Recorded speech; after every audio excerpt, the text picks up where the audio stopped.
Vou usar esse aqui que eu estou torcendo um pouquinho. Aí vai ficar. Aí vocês vão amar, né? Deixa eu tirar aqui esse aqui. Perdão, Paulinho. Boa noite. Que isso, tem mais gente. Já desanima o pregador. Boa noite. Agora sim, animei. Abra a Bíblia de vocês, por favor, em Apocalipse, capítulo 2. Apocalipse, capítulo 2. Deixa eu aqui também. Versículo 8. Ao anjo da igreja em Esmirna escreve: estas coisas diz o primeiro e o último, que esteve morto e tornou a viver. Deixa eu ler aqui porque eu acho que está diferente. Conheço as suas tribulações e as suas pobrezas, mas você é rico. Conheço as blasfêmias dos que dizem judeus e não são, no entanto são sinagoga de Satanás. Não tenha medo do que você está prestes a sofrer. Eis que o diabo está a lançar alguns de vocês na prisão para que sejam provados. Vocês passarão por perseguição durante 10 dias. Seja fiel até a morte, eu darei a você a coroa da vida. Quem tem ouvido, ouça o que o Espírito diz às igrejas. Aquele que vencer não sofrerá de modo algum a segunda morte. Então, irmãos, essa igreja é a igreja de Esmirna. A igreja de Esmirna é uma igreja que sabe vencer a tribulação, é uma igreja que sabe sofrer, é uma igreja que está vivendo por momentos difíceis. Mas se a gente tem uma palavra para falar de Esmirna, a gente pode falar que ela é uma igreja fiel ao Senhor. Esmirna é uma igreja que muita gente já passou por provação, mas eu acredito que igual essa igreja aqui, poucos passaram, sendo sincero. Mas antes da gente falar das provações, do que essa igreja passou, a gente tem que falar rapidinho do contexto histórico, porque é um estudo, né, aqui também, né? Qual é o contexto histórico desta carta? Todo mundo já sabe, como o pastor Luiz disse bem, o contexto histórico desta carta, quem escreveu foi João.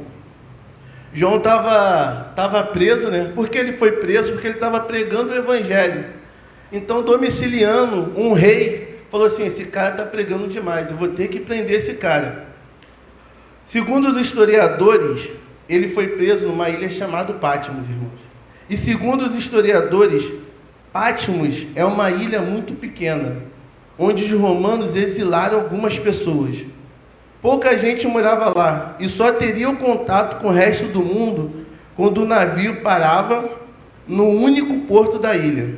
Em Apocalipse 1:9 vai dizer que João estava em Patmos por causa da palavra de Deus. Seu testemunho irritou o rei e ele foi exilado para a ilha de Patmos, irmãos. Mas olha, poderia ser uma coisa ruim, falar: caramba, João foi exilado para uma ilha. Dizem que lá tinha muita cobra e eu odeio cobras. Eu sei que todo mundo deve odiar cobra, mas eu odeio 1000 vezes. O Bernardo, amigo nosso, tem uma cobra, né? Ele bota aqui na mão, ele quer ver? Eu falei: tá maluco? Eu tô nem aí para essa cobra, eu nunca fui lá. Ruth já foi lá, já. Eu odeio, imagina João naquele momento. Mas João não estava lá à toa, irmãos. Como o pastor disse semana passada, João ele recebeu ali naquela ilha revelações futuras, revelações do que iria acontecer. E é tão futura que João não consegue nem explicar direito. Quem fala que sabe do livro de Apocalipse bem, esse gafanhoto tem um avião, esse gafanhoto... é mentira, é difícil saber o que é isso. Por isso que tem um monte de interpretação disso. Se você ler no livro de Hernandes Dias Lopes, ele vai falar que é uma coisa. Se você ler outro cara, ele vai falar que é outra. Porque são revelações futuras, que é tão futura que ele não consegue passar de uma forma, né? E outra coisa também, além de revelações que ele tem do futuro, o Senhor manda João escrever para as igrejas, mandar uns recados para a igreja. E uma dessas igrejas é a igreja de Esmirna. O contexto histórico da igreja de Esmirna é triste, irmão. Esmirna era uma igreja muito fiel ao Senhor. Mas ao mesmo tempo que Esmirna era uma igreja muito fiel ao Senhor, a cidade de Esmirna era uma cidade muito fiel ao seu rei. Então Esmirna passava por diversas tribulações. Esmirna passava por diversas dores. O reverendo Hernandes Dias Lopes vai dizer que ser membro da igreja de Esmirna é saber que você seria perseguido, caluniado, desprezado pelo imperador e por uma boa parte da população. Ser membro desta igreja representava o risco de perder a sua vida, bem como diz o reverendo Hernandes Dias Lopes. Ser membro dessa igreja não é a mesma coisa que ser membro da Batista. Ser membro da Batista é uma bênção. Tem um pastor Edson, tem um pastor Val, tem um pastor Marcos contando aquelas piadas. Mas se você quisesse ser membro da igreja de Esmirna, você tem que saber que provavelmente você poderia morrer. Se você quisesse ser membro da igreja de Esmirna, provavelmente, cabeças poderiam rolar. Mas então o Senhor está vendo essa igreja. O Senhor olha para essa igreja e o Senhor vê as tribulações que essa igreja está passando. E ao mesmo tempo o Senhor vê como que essa igreja é fiel a Ele. Então o Senhor manda alguns recados para essa igreja, irmão. E o primeiro recado já está aqui, né? O primeiro recado: Jesus conhecia o sofrimento da igreja de Esmirna. Olha o versículo 9, irmãos. Conheço a tua tribulação. O Senhor está chegando nessa igreja e está falando assim, eu sei o que vocês passam. Eu sei o que vocês sofrem. E naquela igreja eles sofriam demais. Existem alguns relatos de pessoas que sofreram nessa igreja e é terrível. A tia Eliane me deu um livro e fala de um jovem chamado Germânico. Ele era um jovem da igreja de Esmirna e os soldados pegaram ele lá. A partir do momento que o soldado pega ele, pastor Edson, o soldado fala assim, irmão, fala que você não ama Jesus, ama o imperador e está tudo tranquilo. Você é jovem demais, sai disso. E nesse livro que se chama Do Eusébio de Cesareia, ele vai dizer que Germânico olha para aquelas pessoas e fala assim, eu não vou desprezar o meu Deus. Ele então atiça as férias e depois ele fala assim, que Deus me tire dessa geração terrível. E ele morre, irmãos. Olha a tribulação que essa igreja, irmãos. Mas, irmãos, segundo Hernandes Dias Lopes, vai dizer que na igreja de Esmirna, eles foram forçados a adorar o imperador. Só que os crentes de Esmirna falaram assim, eu não vou adorar o imperador. E era 1.200 pessoas, era muita gente, hein? Vai dizer que 1.200 pessoas falaram que não ia adorar o imperador. Então o imperador leva ele para um monte chamado Monte Pagos. Esse monte era onde ficava um monte de adoração. Os soldados do imperador jogam aquelas 1.200 pessoas e morrem. Olha a tribulação. O grande líder dessa igreja morreu. Se chama Policarpo, irmão. Policarpo, 50 anos depois dessa carta, Policarpo é pego na sua casa. E os soldados, com pena de Policarpo, porque ele era um senhorzinho, muito frágil, falou assim, Policarpo, pelo amor de Deus, cara, é só você falar que ama o imperador. Para de ficar falando que ama esse Jesus. Isso tudo na igreja de Esmirna. Policarpo, ele tem uma frase que é uma das que eu mais gosto. Ele fala assim, eu sirvo a Cristo há 86 anos e Ele nunca me fez mal, só bem. Então como posso maldizer o meu Senhor? Olha como era ser crente na igreja de Esmirna. Era você passar por tribulações diariamente. Aquela igreja passava por sofrimento diariamente, mas não recusou o Senhor, irmãos. E o Senhor usou João para mandar um recado para ela, dizendo assim, igreja de Esmirna, eu estou sabendo dos seus sofrimentos, eu sei das suas tribulações. O Senhor estava dizendo para a igreja de Esmirna, eu estou com vocês, eu sei o quanto que vocês passam por momentos difíceis, eu sei que a vida de vocês não estão boas, mas eu conheço a tribulação de vocês. Talvez você está passando tribulação, não igual de Esmirna, mas talvez você está passando por tribulação também. Talvez você está vivendo uma vida de tristeza, uma vida que não agrada, que tá te atrapalhando, irmãos. Talvez na sua casa você está passando por tribulação, na sua faculdade, na sua escola. Meu irmão, o Senhor está conosco, assim como Ele esteve com a igreja de Esmirna e falava: eu conheço a sua tribulação, o Senhor também conhece as nossas tribulações.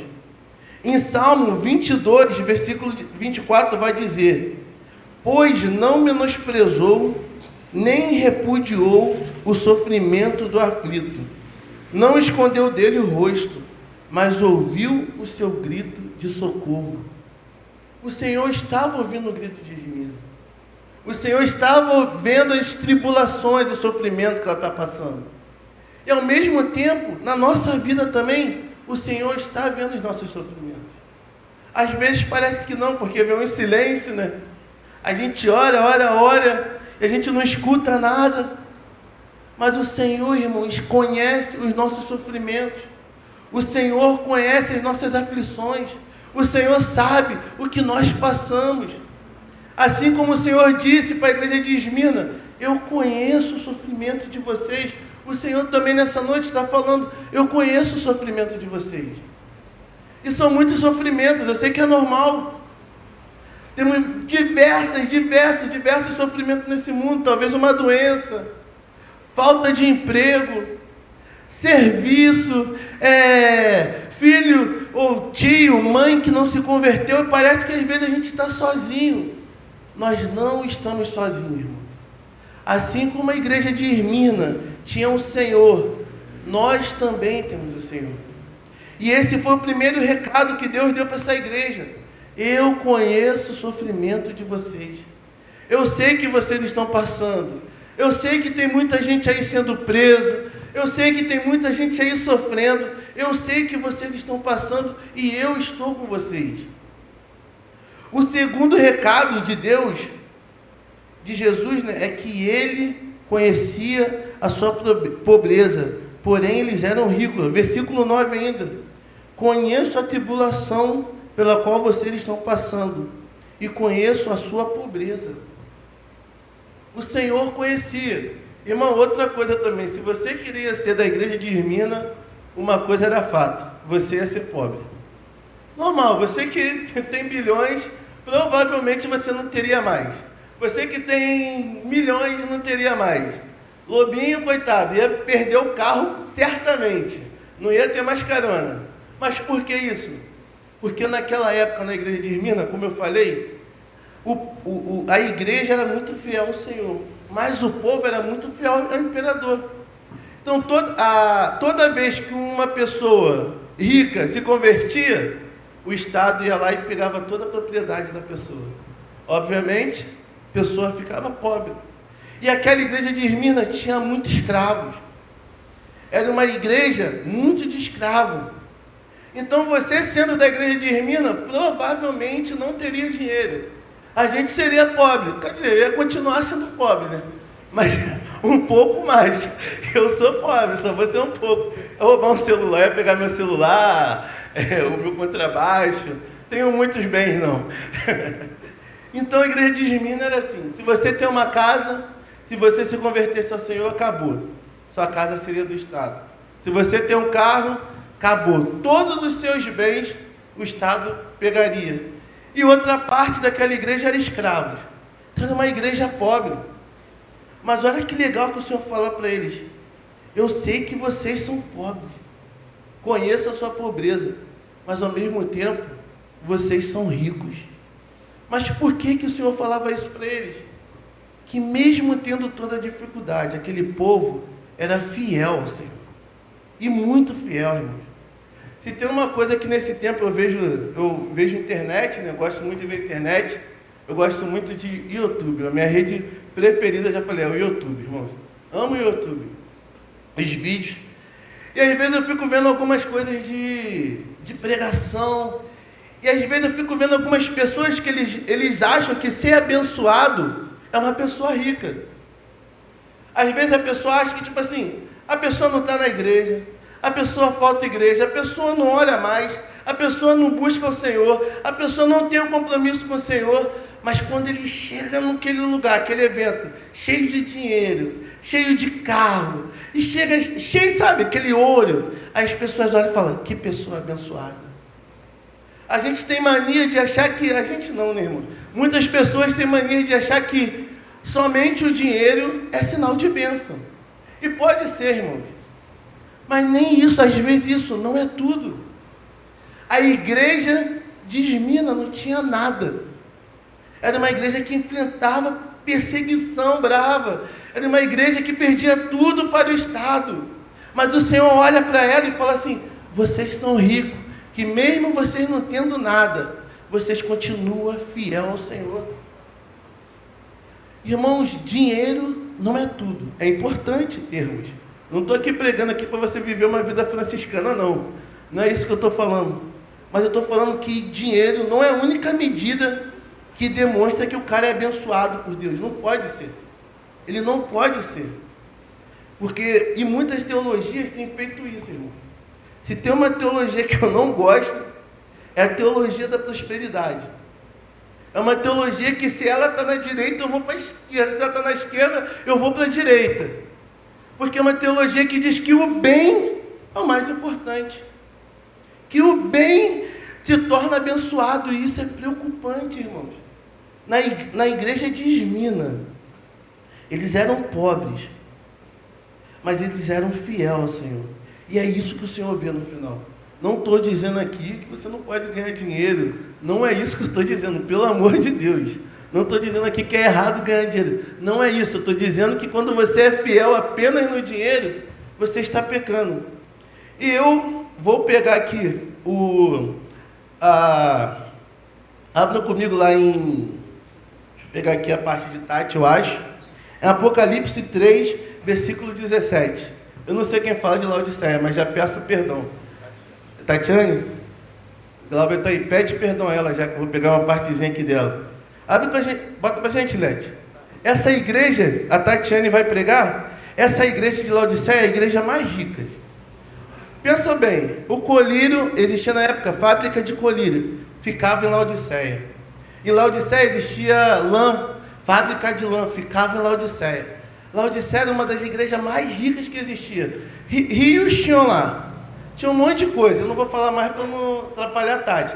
Mas essa igreja de Laodiceia, provavelmente os membros eram muito ricos, que tinham fábrica de lã, tinham colírio lá, fábrica de colírio. Mas olha o que Deus diz para essa igreja. Você diz, sou rico, enriqueci-me e não preciso de nada. No entanto, não percebe que é infeliz, miserável, pobre, cego e nu. Para uma igreja que tem dinheiro, cheio de dinheiro que é Laodiceia, e o Senhor fala assim, ó, vocês não têm nada, porque vocês não são fiel a mim. Vocês não são quente nem frio, vocês são mornos. Mas para outra igreja que não tem nada, o Senhor fala assim, vocês são ricos. O Senhor não olha apenas o dinheiro. O Senhor não olha apenas o bem que a gente tem. O Senhor quer ver da gente fidelidade.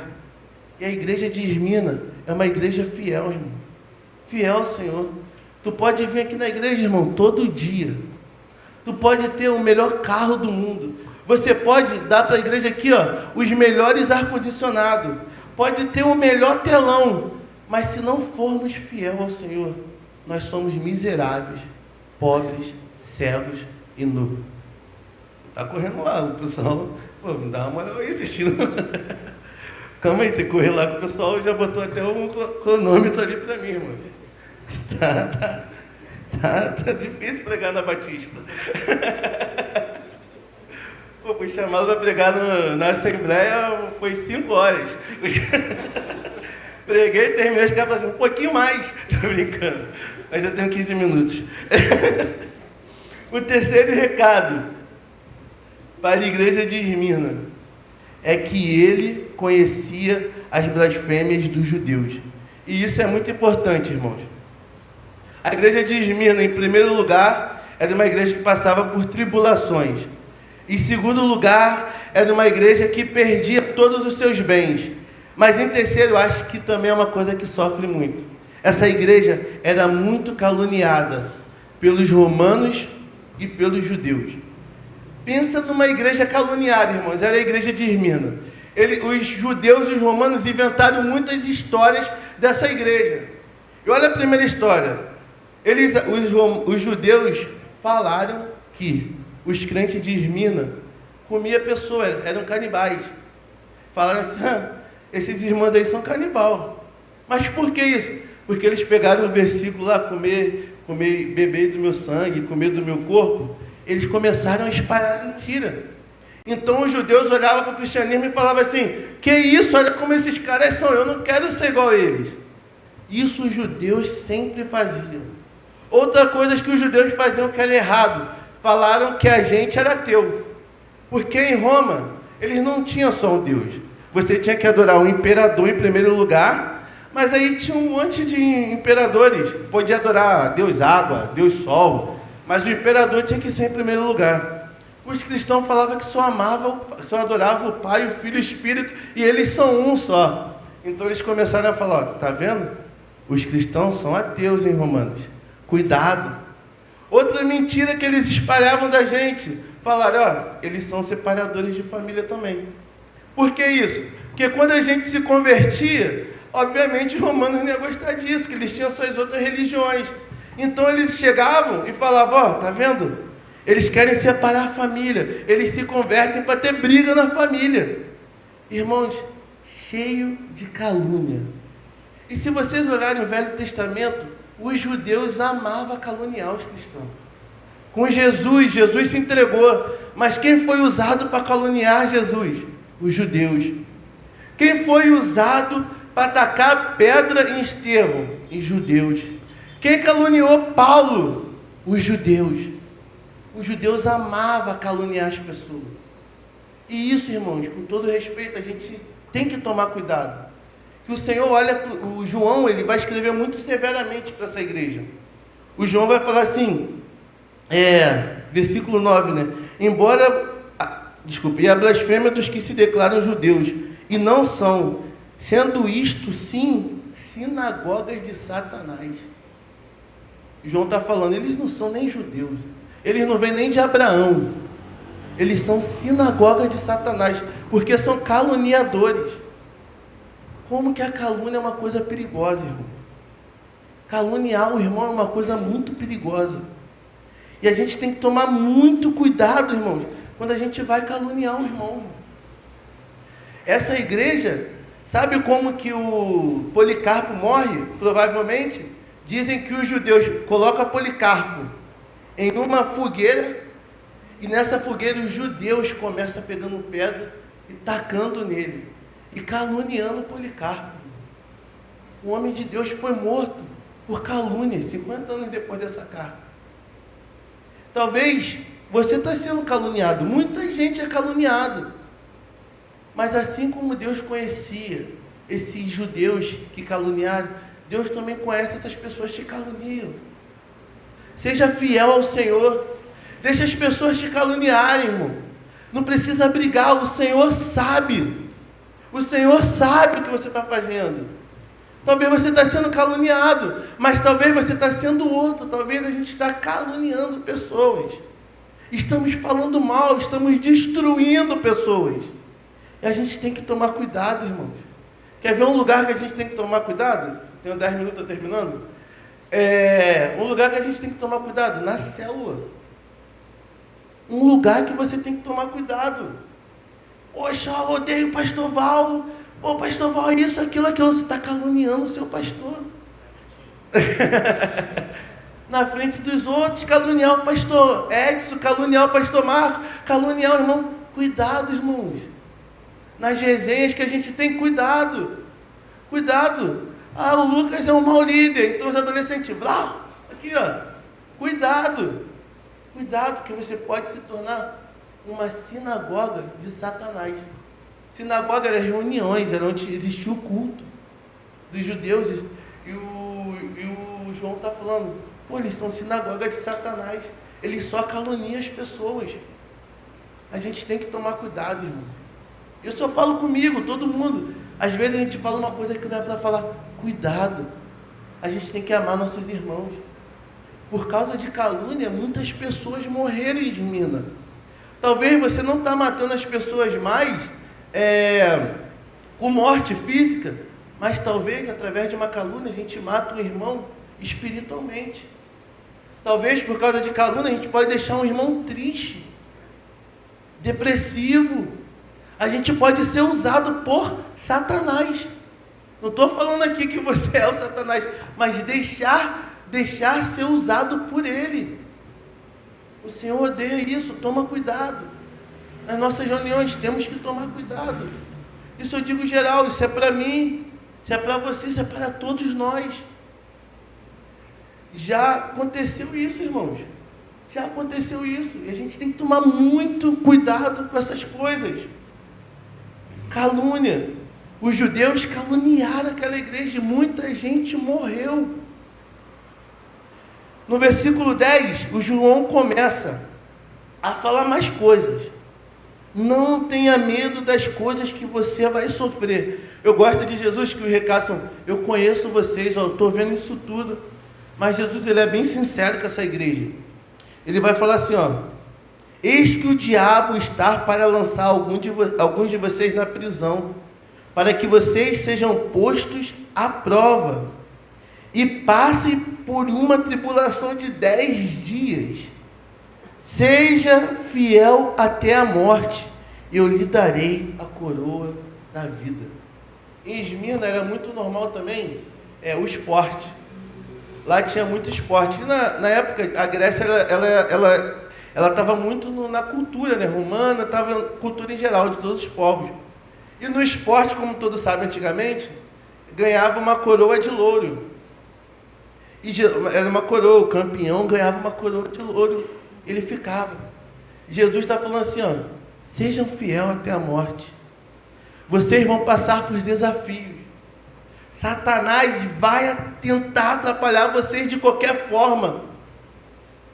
Mas assim como aqueles atletas ganham uma coroa de louro, vocês não vão ganhar uma coroa de louro. Vocês não vão ganhar apenas uma medalha.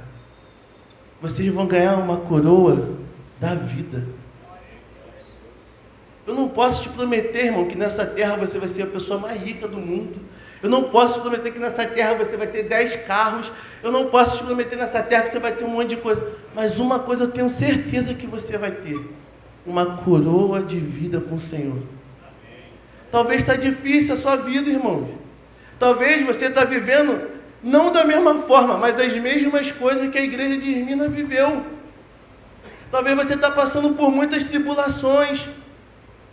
Talvez você está sem serviço, ou então o serviço está pouco, você está trabalhando para ter mais. Talvez, irmão, vocês estão inventando coisa de vocês, estão te caluniando. Irmãos, você só precisa ser fiel. Essa é a marca da igreja de Esmirna. Fidelidade, irmãos. Eles não abandonavam o nosso Deus, irmãos. Eu termino, irmão, com uma aplicação que servir a Deus, bem simples, vai valer a pena. Servir a Deus vale a pena, irmãos. Vale muito a pena servir a Deus. Passar por tribulações, eu sei que dói. Eu sei que passar por tribulações não é legal, mas eu tenho uma coisa para te dizer: vale a pena, irmãos. Eu não conheço, irmãos, um dos discípulos que se arrependeram. O que se arrependeu morreu, foi para o inferno, que é o Judas. Mas tirando ele, todos os discípulos, eles viram alguma coisa no Senhor que valeria a pena eles morrer pelo Senhor. Valeu a pena Paulo ser chicoteado, ser esmagado. Valeu a pena para Paulo. Valeu a pena para Maria, irmãos, carregar Jesus. Irmão, ela sofreu, aquela menina com 16 anos, quase perde o seu esposo. Mas valeu a pena para essa mulher. E vale muito a pena, irmãos. Vale muito a pena. Eu sei que a gente está vivendo por momentos difíceis. Vamos, se quiser aqui, não sei se vai ter louvor. Eu sei que a gente está vivendo por momentos difíceis. Eu sei que nesse mundo vai ser difícil. O Senhor foi sincero com a igreja de Esmirna. Falou assim, vai ter ainda mais aflição. E o Senhor sempre foi sincero com a gente também. O Senhor fala: no mundo tereis aflições. Mas aí vem a melhor coisa. Assim como ele deu o recado para Irmina falando, eu conheço vocês. O Senhor termina a mensagem assim, ó, mas fiquem tranquilos, tendes de bom ânimo. Eu venci, eu estou com vocês. Não tem coisa melhor saber que o Senhor está com a gente. Uma coisa eu sei, eu não sei se você vai ser o cara mais rico. Eu não sei se Deus vai te dar tudo o que você quer, mas Ele dá, que Ele é muito bom mesmo assim. Pô, Deus mima a gente demais, isso é muito bom, glória a Deus. Mas eu não sei se você vai ter tudo. Mas uma coisa eu sei que você vai ter, uma coroa. Outra coisa eu sei que você vai ter, você vai cear com o Senhor. Outra coisa eu sei que você vai ter, amor do seu mestre. Eu gosto muito, eu acho que é da igreja de Sardes, já vou falar de outra aqui. O final, é do Senhor, pastor? Ele fala assim, ó, o seu nome vai estar escrito nas minhas mãos, cara. Que você tem noção, irmãos? Aquela igreja estava sendo esquecida. Aquela igreja estava sendo esquecida, estava morrendo, estava acontecendo um monte de coisa. Mas o Senhor tinha vida para aquela igreja. Eu termino, irmão, o versículo 11. Ele olha para aquela igreja e fala, quem tem ouvidos, fala para a igreja, ouça o que o Espírito diz à igreja. Quando você lê o capítulo 1, o Paulo vai dizer que o Senhor anda no meio da igreja. O Senhor está aqui, irmãos, Ele está andando aqui. Por isso que aqui é o momento de você orar, por isso que aqui é o momento de você falar da sua dificuldade. Quando estamos entre irmãos, o Senhor está aqui, aqui, aqui. Você não está vendo, mas eu tenho certeza que Ele está aqui te ouvindo. Eu tenho certeza que Ele está ouvindo o seu clamor, ouvindo o seu grito de socorro. Eu tenho certeza que o Senhor está aqui, irmãos. E Ele fala para aquela igreja e fala para nós também. O vencedor, aquele que for fiel, de modo nenhum sofrerá o dano da segunda morte. Ele está te fazendo uma promessa, Ele está refazendo a promessa dele. Vocês vão ressuscitar. Nosso Deus é tão bom, irmãos, que Ele venceu a morte. E você não vai morrer, irmão. É só uma morte, só uma morte. Quando a gente passar por isso tudo, por essa dor, estaremos com o Senhor, ressuscitados, irmãos. O Evangelho, ele não existe se não houver ressuscitação. Paulo diz, se a gente não falar de ressuscitar, é em vão o nosso Evangelho, é em vão, não existe. Talvez a gente está buscando coisas, ele está buscando coisas e muitas outras coisas. Para finalizar, tem 2 minutos, Evangelho. Para finalizar, eu sei que a gente tem que buscar muita coisa, trabalho, eu sei que a gente tem que buscar muita coisa, serviço, a gente tem que buscar dinheiro, a gente tem que buscar lazer, isso tudo é bom, irmão. Mas eu te indico, irmão, você buscar também o Evangelho do Senhor. Eu te indico você amar, irmãos, como a igreja de Irmina amou o Evangelho. Eu indico você ser fiel ao Senhor. Ser fiel ao Senhor até o último dia, irmãos. E quando tu cair, se arrepende e fala assim, Senhor, me deixa eu ser fiel. Essa deve ser sua oração, irmãos. A gente não é forte, a gente não é bom. A igreja de Irmina sabia que ela era fraca, mas o Senhor olhava ela como uma igreja forte. Amém? Amém. Vamos orar? Pode ficar de pé, por favor? Eu quero... Vamos cantar primeiro e depois a gente ora, pode ser?